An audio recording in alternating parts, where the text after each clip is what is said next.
next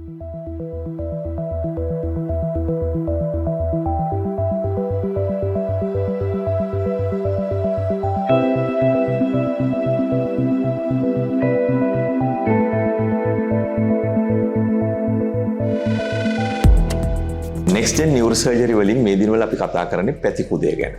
අද අපි සොයා බලමු මේ පැතිකුදය ඇතිවීමට බලපාන හේතු කීපයක් ගැන. අපි දන්නවා අපි මෙතනදී ප්‍රධාන වශයෙන් කතා කරන්න බලාපොරොත්තු වෙන්නේ හේතුවක් නොමැතිව නව යවුන් වියේදී ඇතිවෙන පැතිකුදය. එහෙම නැත්නම් juvenile idiopathic scoliosis කියන එක ගැන. නමුත් අපි දන්නවා මේ scoliosis එහෙම නැත්නම් පැතිකුදය විවිධ හේතු නිසා එනවා. එකක් තමයි උපතේදී එන ස්නායු සහ ව්‍යුහයේ ප්‍රශ්න නිසා. දැන් අපි දන්නවා කොඳු ඇට පෙළ ඇට ගණනාවක් 30 ගණනක් එකතු වෙලා හැදිලා තියෙන එක ඇටයක කොටසක් හැදෙන්නේ නැති වුණා. එහෙම නැත්නම් ඒක පුංචි වෙලා හැදුනොත් ඒ පැත්තට කොඳු ඇට පෙළ නැවීමක් සිද්ධ වෙනවා.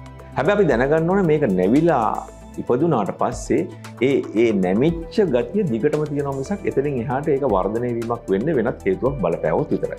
ඊට අමතරව අපි දන්නවා ස්නායු දුර්වලකමක් තිබුණොත් මේ කොඳු ඇට පෙළ දෙපස තියෙන මස්පිඩු දුර්වල වෙනවා. මේ මස්පිඩු දුර්වල වීමත් එක්ක බොහෝ වෙලාවට කොඳු ඇට පෙළේ ඇදයක් ඇති වෙන්නට පුළුවන්. ඒ දෙවෙනි කාරණය.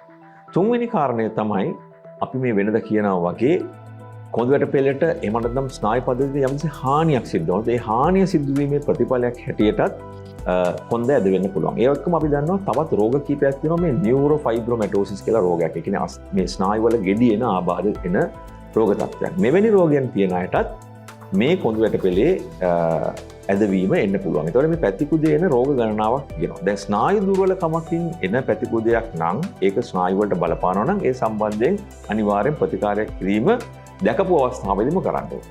නමුත් අර හේතුවක් නැතුව නවයෝන් වියේදී එන පැතිකුදය කියන එකට එකපාරටම ප්‍රතිකාර කිරීමේ ලොකු අවශ්‍යතාවයක් නැහැ.